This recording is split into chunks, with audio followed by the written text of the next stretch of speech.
Você que está na casa do Senhor, nós estamos em mais um culto da família. E nós não nos cansamos de falar da família. Você que acompanhou as notícias, esta semana foram colocados 2 projetos de lei disfarçados de solução para a Covid-19, liberando o aborto em muitas situações, pastor Cláudio. O projeto está tramitando em regime de urgência no Congresso Nacional, mas nós não vamos nos calar. Nós temos a Bíblia, a palavra de Deus, como a nossa meta, como fonte de vida, e nós não vamos aceitar que as nossas crianças sejam assassinadas, mesmo com permissão da lei. A Assembleia de Deus tem defendido as nossas crianças, defendido as nossas famílias.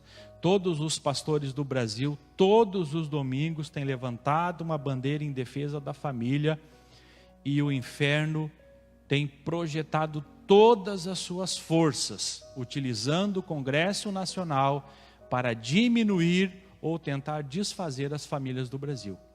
Mas Deus está conosco. Deus está conosco. Nós já somos hoje 50 milhões de evangélicos.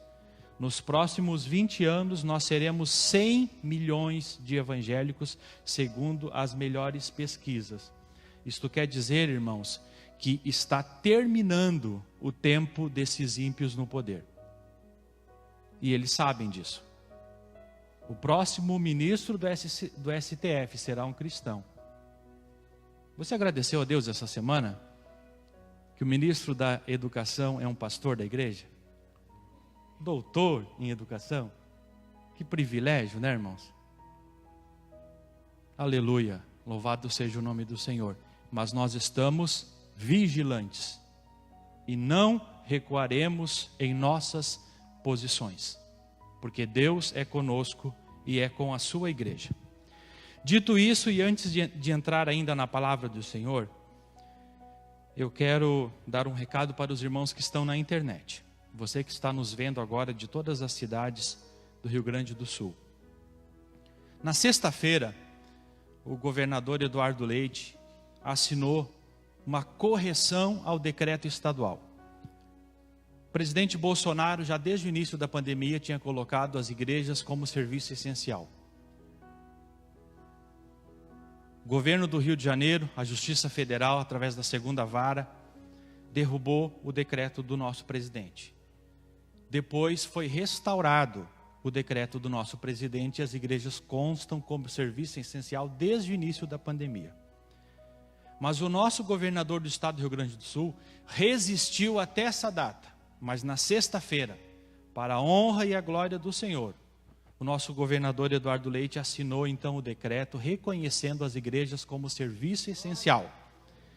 O que isso quer dizer, irmãos? Que todo o estado do Rio Grande do Sul, em bandeira amarela, laranja ou vermelha, as nossas igrejas precisam permanecer abertas.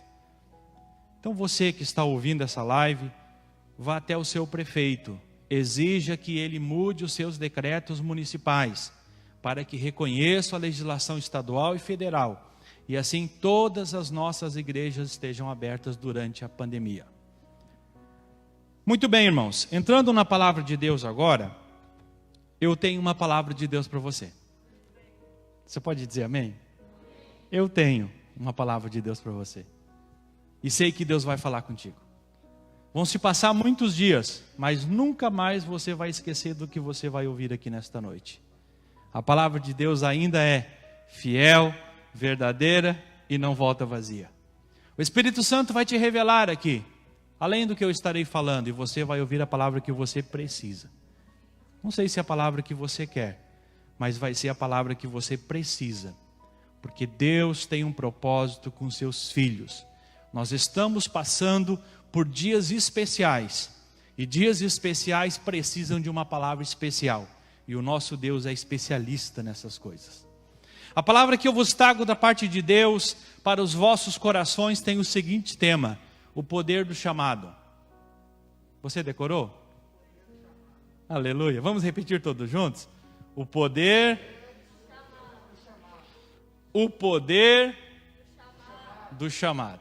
Então, quando alguém te perguntar durante a semana, como é que foi a palavra de domingo, você vai dizer assim: eu aprendi sobre o poder do chamado. Porque nós vamos aprender nesta noite, irmãos, que há coisas que Deus decidiu para a nossa vida, que nem nós vamos conseguir fugir da vontade de Deus. Muitas vezes falamos de propósito, e o propósito é aquilo que nós queremos fazer. Propósito é aquilo que nós nascemos para fazer. Propósito é aquilo que nós temos todas as condições de fazer. Mas para algumas pessoas, não são muitas, para algumas pessoas Deus olha de uma maneira muito especial e vai além do propósito. E para essas pessoas, Deus tem uma coisa chamada um chamado. Uma coisa muito mais forte que o propósito. Para ilustrar essa mensagem, eu quero vos trazer o personagem do apóstolo Paulo. Paulo, ele nasceu fariseu. Ele estudou aos pés de Gamaliel, o maior doutor da lei da sua época. Ele estava disposto a chegar no ápice da sua carreira e ser um dos 71 do Sinédrio. Aqueles que decidiam, pastor Cláudio, como que a lei ia ser aplicada na sua época, em todas as instâncias, começando pelo templo. Ele era da tribo de Benjamim e foi educado no rigor da palavra. E sempre que ele encontrava alguém fora da palavra, ele executava o rigor da lei. Paulo tinha um propósito. Repita comigo, Paulo tinha um e ele morreria por esse propósito.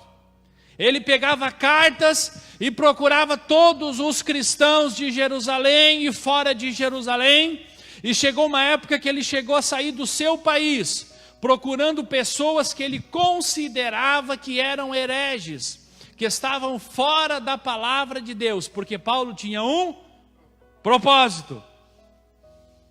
Mas um dia Deus olhou para ele, olhou para o propósito que ele tinha, para as forças que ele tinha, para o conhecimento que ele tinha, para a autoridade que ele tinha. Ele era romano.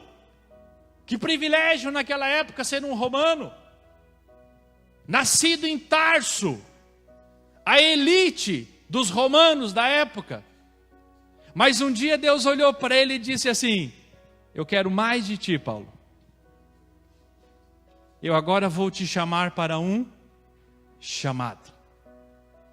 Chamado não é aquilo que nós queremos fazer, ou aquilo que nós sabemos fazer, ou aquilo que nós fazemos muito bem. Chamado é aquilo que Deus quer que façamos. Amém? Vamos repetir isso mais uma vez? Chamado é aquilo que Deus quer que façamos. Nem que para isso precise cair de cima da mula.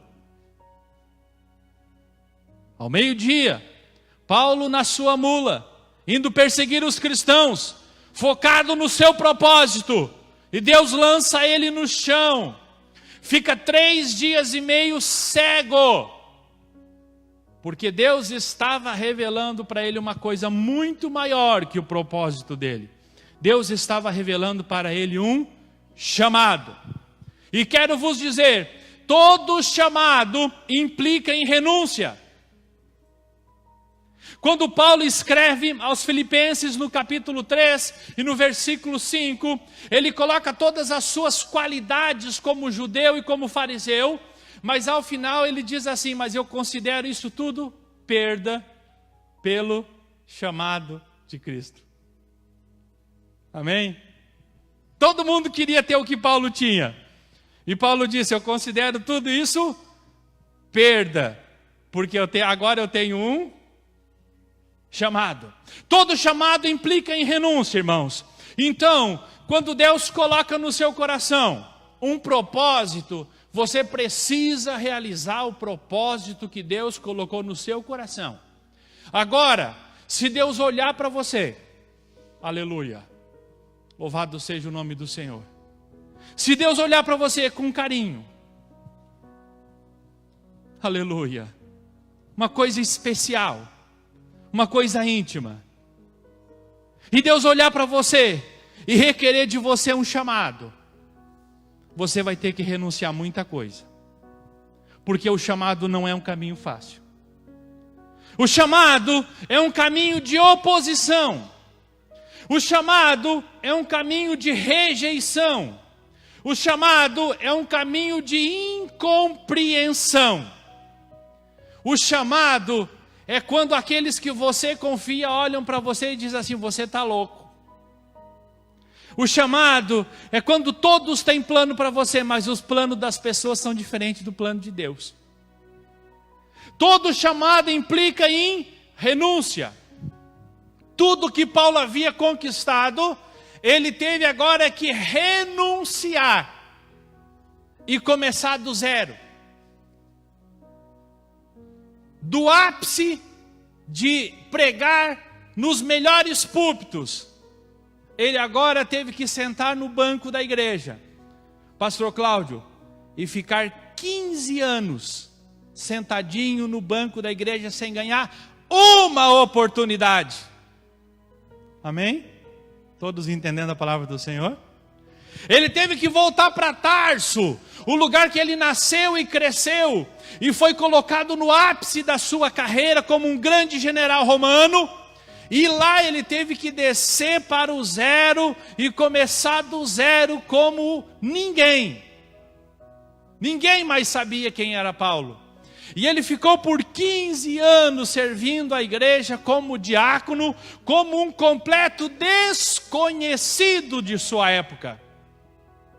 Até que um dia, Deus levanta um homem chamado Lucas, médico, e outro homem chamado Barnabé, pastor da igreja.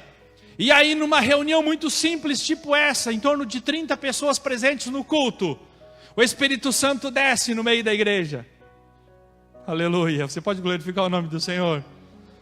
Aleluia, o Espírito Santo desce no meio da igreja, e era uma igreja que tinha liberdade para o Espírito Santo operar. Era uma igreja que havia línguas, que havia interpretação de línguas, que havia profecia, que havia visão, e que o Espírito Santo tinha liberdade. E do céu veio uma voz que disse assim: apartai para mim Barnabé e Paulo. Ninguém sabia quem era Paulo, completo desconhecido, porque eles vão ser muito útil para essa obra. E assim, de um completo desconhecido, nascia agora um grande homem, que fez 3 viagens missionárias, e através dessas 3 viagens missionárias, ele evangelizou um continente inteiro. Sabe o que é isso, irmãos? Ninguém mais repetiu, nem no passado anterior a Paulo, nem no futuro depois de Paulo, que em 3 viagens missionárias ele evangelizou todas as cidades de um continente, estabeleceu igrejas, estabeleceu obreiros, estabeleceu pastores. Glória a Deus, poder do chamado, tema dessa mensagem, poder do chamado. Mas no ápice agora da sua carreira, agora como um grande apóstolo, veio o tempo da perseguição. A partir do capítulo 24 de Atos, nós vemos agora um homem sendo perseguido por defender a verdade. E eu quero te dizer, meu irmão, se você está sendo perseguido por defender a verdade, você é um privilegiado de Deus. Para isso Deus te escolheu. Para isso Deus te escolheu. É muito perigoso quando as pessoas concordam e compartilham com seus pensamentos. É muito perigoso quando todos concordam naquilo que você fala. É muito perigoso quando todos te aceitam em suas ideias, porque você está na forma do mundo. A Bíblia diz: não vos conformeis com esse mundo, mas transformai-vos pela renovação do vosso entendimento. Aleluia. Conformeis fala de uma forma, Muitas pessoas têm largado os princípios do Evangelho para caberem numa forma lá do mundo, para ser aceito na sociedade como um grande. Só quero te dizer nesta noite, se você é um grande da sociedade, mas teve que se adaptar à forma deles, Deus está olhando para você e não está te encontrando no seu propósito. É o perigo quando todos te aceitam, quando todos gostam de ti e quando todos concordam com o que tu fala. Mas quando tem oposição, se anime, você pode estar fazendo o que é certo. Veio um tempo de oposição muito grande. E Paulo foi preso pelo Evangelho. Ele é preso e ao final, por ser um cidadão romano, ele teve direito a recorrer ao imperador. E no capítulo 27, nós encontramos Paulo então num navio, preso, indo em direção a Roma, para que fosse julgado segundo a lei romana. Na trajetória do final do capítulo 27, ele está dentro de um navio, no porão de um navio, com as suas mãos e os seus pés amarrados. E aos olhos da teologia da prosperidade, o que diriam de Paulo? Crente, no porão de um navio preso, com os pés e as mãos amarrados como um malfeitor. O que diria a teologia da prosperidade? Essa falsa teologia, que quer dizer para você que o dia que você ficar crente, você vai poder comprar um carro, 2 carros, 3 carros, uma casa, 2 casas, 3 casas. O que diria a teologia da prosperidade? Mas o poder de um chamado conservava Paulo com os olhos fitos em Deus. Toda perseguição, toda situação contrária, Paulo nunca foi abalado, nunca se acordou pela manhã perguntando por que eu estou nessa situação. Pelo contrário, ele se acordava e dizia: Deus me julgou merecedor de estar nessa situação, porque o Evangelho está livre. Amém? E a despeito daquela situação, quando parecia que nada poderia piorar, agora o que se encontra, pastor Cláudio? Uma tempestade. E o versículo que nós lemos, no versículo 40, diz que o timoneiro abandonou o navio.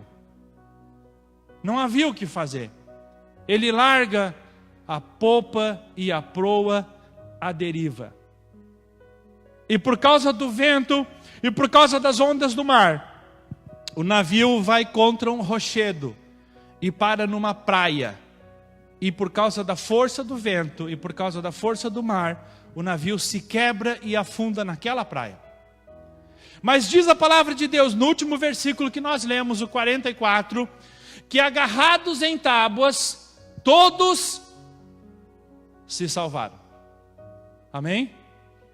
Quero dizer para você, nós estamos em tempos difíceis com esse vírus, mas uma tábua, um madeiro chamado Cristo.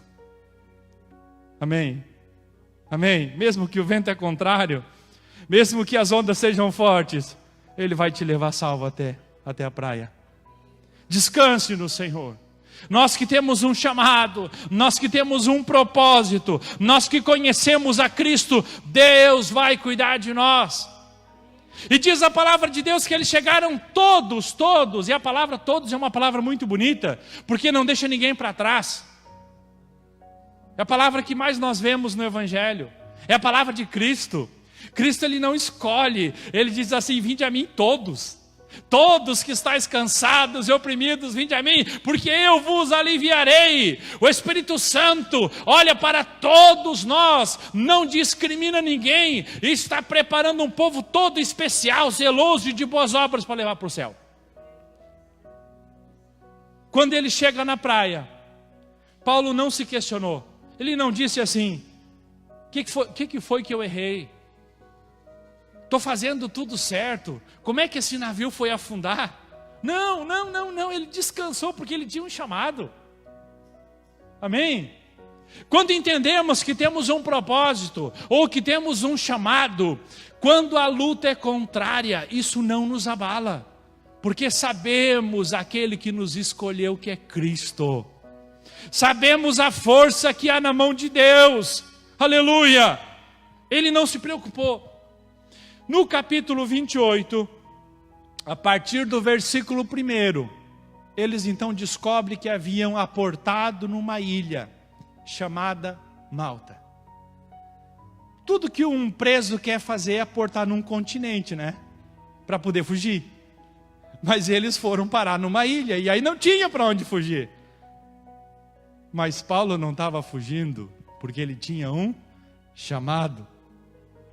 E quando eles aportam naquela ilha chamada Malta, Paulo olha para os lados e o povo daquela ilha, que em algumas versões é chamado de indígenas, o povo nativo da ilha, acolhe aquelas pessoas que tinham sobrevivido àquele naufrágio. E no versículo número 2, diz assim: acenderam para nós uma fogueira. Amém? Glória a Deus. Porque não há, irmãos, chamado sem fogo. Você entendeu a palavra do Senhor? Não há propósito sem fogo. É impossível nós nos desvencilharmos do invisível poder de Deus, que se manifesta pelo Espírito Santo através dos seus dons e dos seus talentos. Se você tiver frio espiritualmente, é hora de se preocupar. Porque não há como um cristão estar bem com Deus se não estiver debaixo do fogo. A primeira providência daquele povo foi fazer uma fogueira para que todos ficassem aquecidos. E a igreja é essa fogueira. Talvez você tenha passado por uma semana muito difícil. Eu não sei o que aconteceu contigo essa semana, mas você veio ao culto de domingo para que o Espírito Santo reforce você até o tutano. Amém? Para que você tenha força. Você não sabe o que vai acontecer com você segunda, terça, quarta, quinta-feira, sexta-feira, sábado, mas não importa. Você vai receber de Deus uma carga de poder nessa noite, que você vai passar mais uma semana abençoado, porque aqui está sendo estabelecido uma fogueira. Aleluia! Louvado seja o nome do Senhor. No versículo 3, enquanto fazem aquela fogueira, diz a palavra de Deus que Paulo começa a juntar uns gravetos. Amém?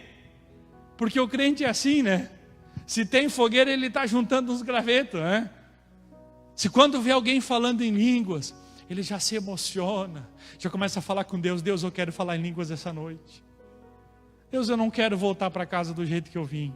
Eu preciso que tu fale comigo. Juntar os gravetos significa adorar ao Senhor, buscar as coisas espirituais, se aquecer espiritualmente, aquecer os outros espiritualmente. Você tem juntado uns gravetos? Amém? Amém? A primeira preocupação de Paulo: vai ter fogo? Vai, então vou juntar uns gravetos. E ele sai e começa a juntar uns gravetos, porque ele tinha um chamado. E quando temos um chamado, irmãos, nós gostamos de estar perto de pessoas que oram. Nós gostamos de estar perto de pessoas que leem a Bíblia. Nós gostamos quando Deus usa alguém em profecia, porque nós queremos ouvir a voz de Deus. Então nós estamos sempre buscando uns gravetos. Aleluia! Mas diz a palavra de Deus que quando ele junta aqueles gravetos, veio uma víbora, uma serpente, e mordeu a mão de Paulo. E esta é a palavra de Deus para você essa noite. Você que tem um chamado, você que tem um propósito. Você pode estar no meio do fogo, meu irmão. Ou você pode estar juntando graveto. Aleluia. Mas sempre tem uma víbora te rondando. Amém? Todos entendendo a palavra do Senhor? Pode ser a maior fogueira que você possa estar. Pode estar o melhor culto. Mas sempre tem uma víbora te rondando. sempre tem alguém para acabar com o seu chamado. Sempre tem alguém para acabar com o seu propósito. A víbora morde Paulo, pega na sua mão. E diz a palavra de Deus que ela mordeu tão forte que ela ficou pendurada. E diz a palavra de Deus que todos viram. Amém? Porque é assim, irmãos. Quando você está num chamado, quando você está num propósito, o inimigo vai tentar te envergonhar. O inimigo vai tentar colocar uma laçada contra você. E todos vão ver. E diz a palavra de Deus que quando as pessoas viram, o que disseram? Realmente ele era um criminoso. Se prepare para receber uma acusação das mesmas pessoas que estão na volta da fogueira junto com você. Está entendendo a palavra do Senhor? Todos entendendo a palavra do Senhor? Na hora da sua motivação, na hora da sua fé, na hora que você está buscando a Deus, jejuando, renunciando os seus princípios para fazer a vontade de Deus, sempre vai aparecer uma víbora. E essa víbora vai te morder. E todos vão ver. E alguns vão te acusar. E agora? Qualquer outra pessoa teria desistido. Teria se entregue, teria dito assim, eu não preciso passar por isso. Não preciso passar por isso. Mas diz a palavra de Deus que Paulo continuou juntando graveto. Você pode glorificar o nome do Senhor? A Bíblia diz que Paulo continuou juntando graveto. Aleluia. Aleluia, irmãos. Vai chegar um dia que uma víbora vai tocar em você. Não se esqueça que você tem um chamado. Não se esqueça que você tem um propósito. E não se esqueça que você tem que continuar ajuntando graveto para que o fogo do Evangelho continue crescendo. Quantas pessoas, irmãos, que nós conhecemos que foram picadas por essa víbora? E aqui, se eu tivesse tempo, eu falaria de muitas víboras. Mas que foram picados por uma víbora, pastor Cláudio, que tinha um chamado muito bonito, promessas de Deus muito bonitas, e foram picados por uma víbora, e hoje a gente não vê mais. Desistiram do seu chamado, desistiram do seu propósito. Aleluia, pararam de olhar para Deus, para a força de Deus, para o poder de Deus, para o propósito de Deus, e hoje já não são.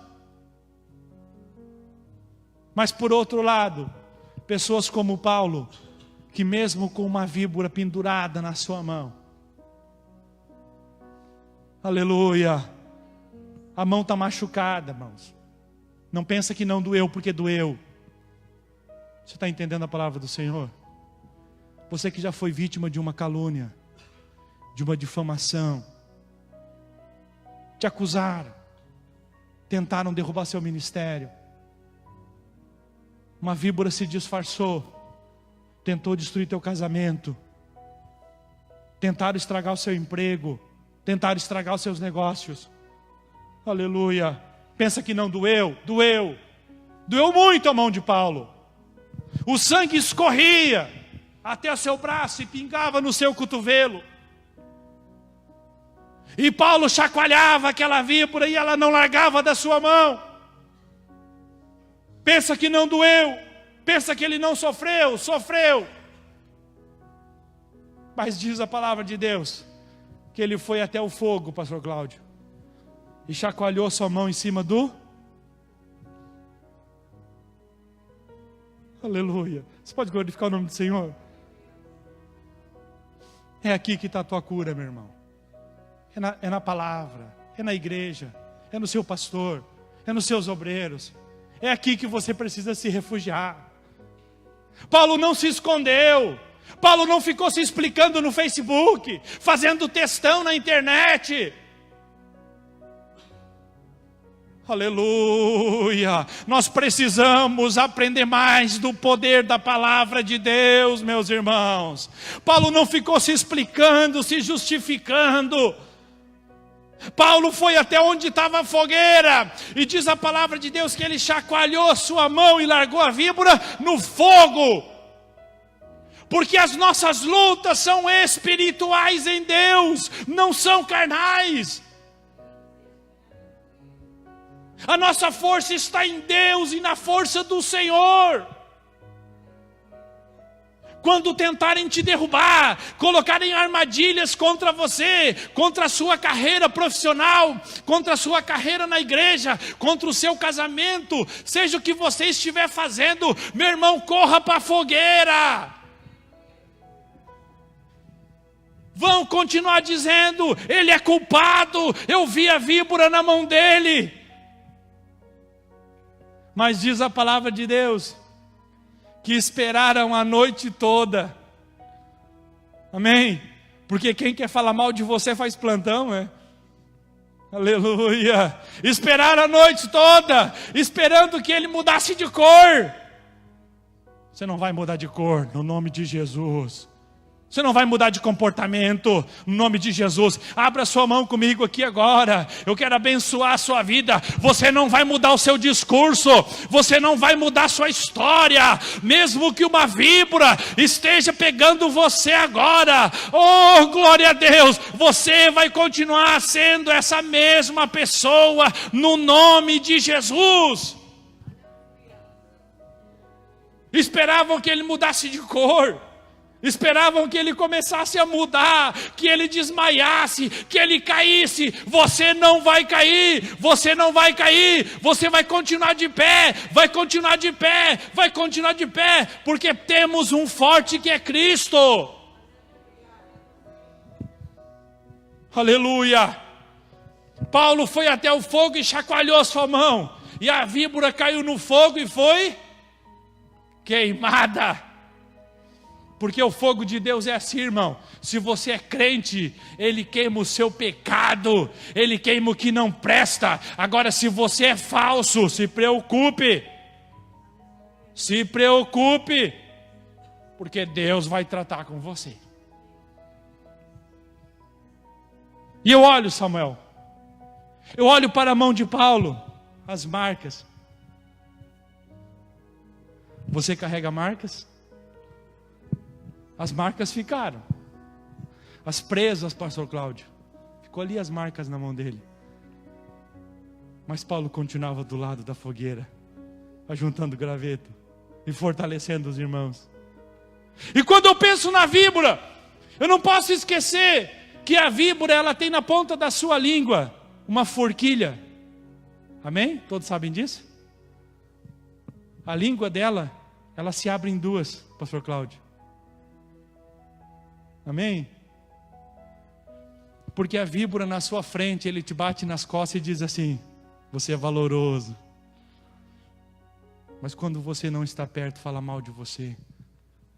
Tem duas línguas, duas histórias, dois pesos, duas medidas. Diz que está orando pelo teu ministério, mas fica procurando a notícia de que a serpente te mordeu. Está entendendo a palavra do Senhor? A língua é dúbia. Amém?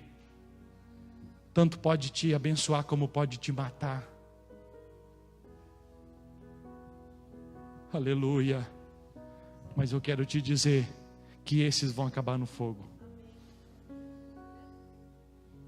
Aleluia. A víbora desde o princípio.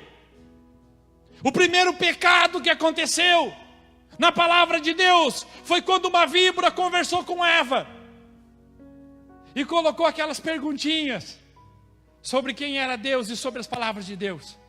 Nós encontramos a víbora agindo em toda a história do Antigo Testamento. Nós encontramos a víbora atingindo toda a história do Novo Testamento.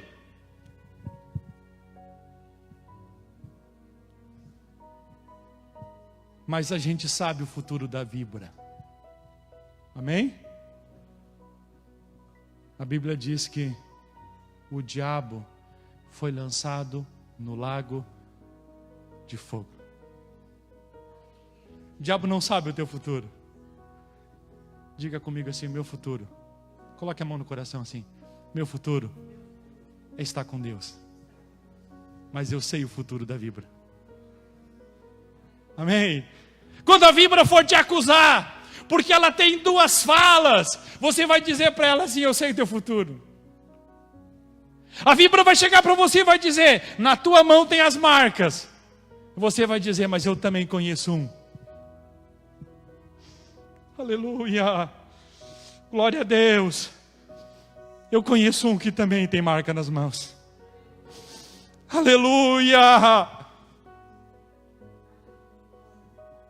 A víbora vai dizer assim: você tem marcas nas mãos. E você vai dizer assim: o meu mestre também tem. Aquele que eu sirvo também tem. A víbora achou que ia te matar, mas eu vim te trazer uma palavra nessa noite.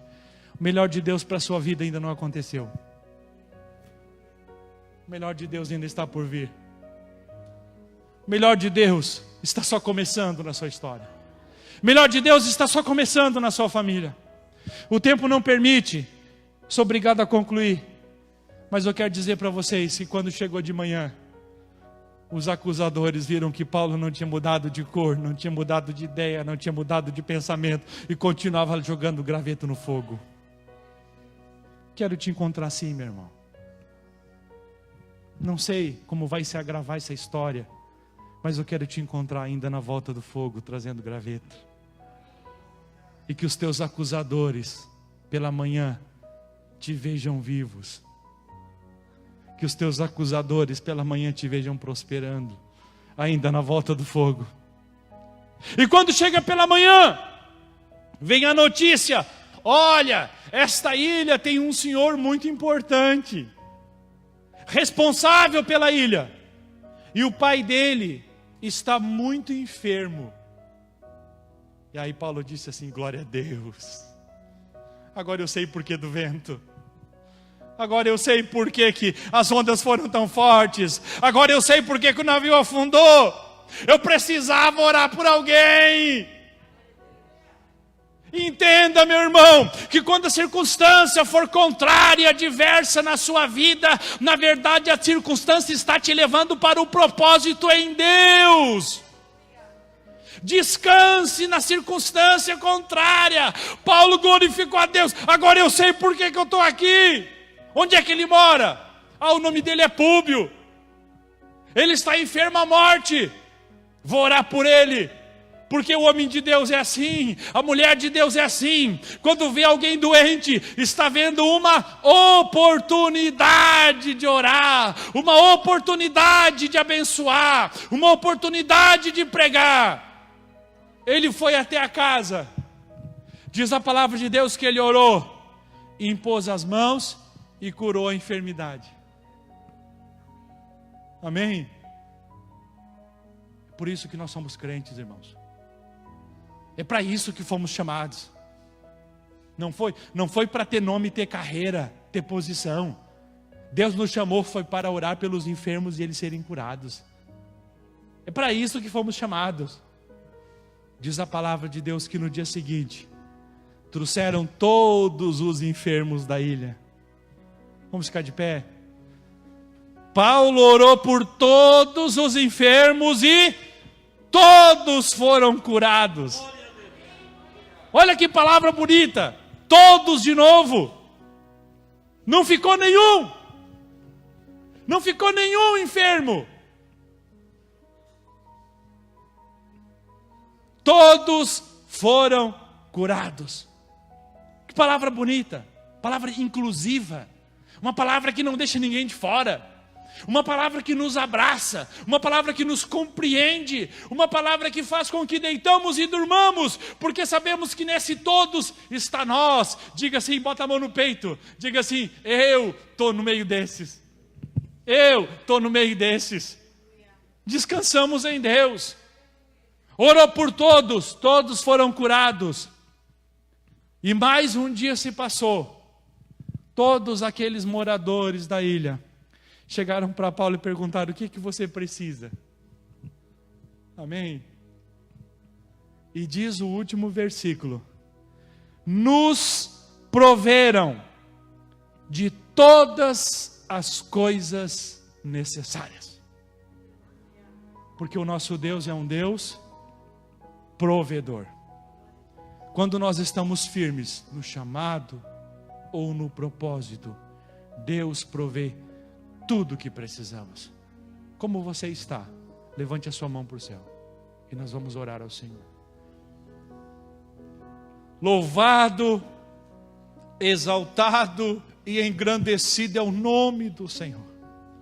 Agora, Senhor dos altos céus, envia uma unção.